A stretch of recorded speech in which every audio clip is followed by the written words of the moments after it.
Hello everyone, it's me Clayton. I just finished watching episode 3 of season 3 of The Mandalorian. Now, after the first two episodes had a bit of a journey over to the mines of Mandalore, this third episode happens to focus not that much on Mando and Bo-Katan, but instead on Dr. Pershing and his adventures in Coruscant. Well, let's get to the story, shall we? Basically, what happens is after Din Djarin happens to bathe himself in the living waters and is therefore a legit Mandalorian again, both he and Bo-Katan have to go into a bit of a space battle involving a lot of TIE fighter interceptors. And thankfully, both Mando and Bo-Katan get to show off some cool maneuvers.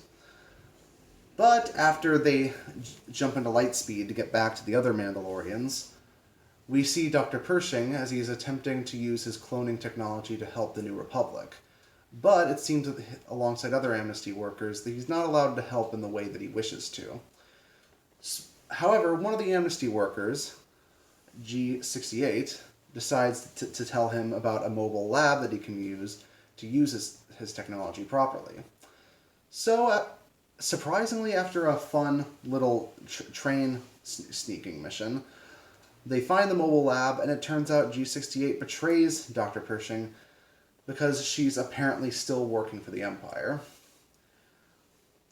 So Pershing gets his mind wiped, and with this episode, I generally see a lot of the cracks in the New Republic as far as their practices are considered.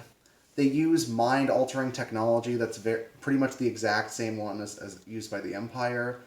They don't allow certain forms of technology that could easily help other communities, such as organ cloning or any cloning technology of the type.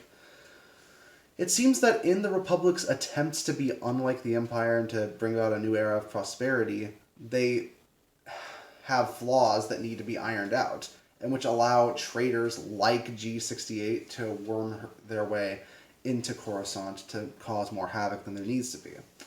I like the fact that the series shows off that the good guys aren't inflappable, and much like Andor, it shows that even our protagonists have slimy people within them, and that even people in the Republic can't always be trusted. But yeah, when it comes to the stuff that's actually with Mando, that's where most of the action of the episode takes place, and I generally liked seeing a lot of the big battles involving the ships. Especially since Bo-Katan gets to do her own cool moves as well as Mando just doing his usual stuff in his ship. And on top of Mando finally being allowed to be back with his fellow Mandalorians, Bo-Katan gets to join in too because she also went into the living waters to help pull Din Djarin out. So thankfully she gets to stick around for the rest of the season. Well, I'm glad because it seems that the two have really bonded over these last few episodes. I would have said the same for Dr. Pershing and G68, but that didn't work out so well. So I don't know if G68 will be brought to justice this season or sometime later, but she's definitely one to watch out for. For someone who usually finds the Coruscant scenes really boring in the prequel movies, I was surprised by both this episode and Andor when it came to how much I was getting into the series, even when there aren't laser blasts firing all around and lightsaber battles going on. But it seems that Dave Filoni really does understand how to make these scenes interesting when it comes to examining a different side of the Republic than we're used to.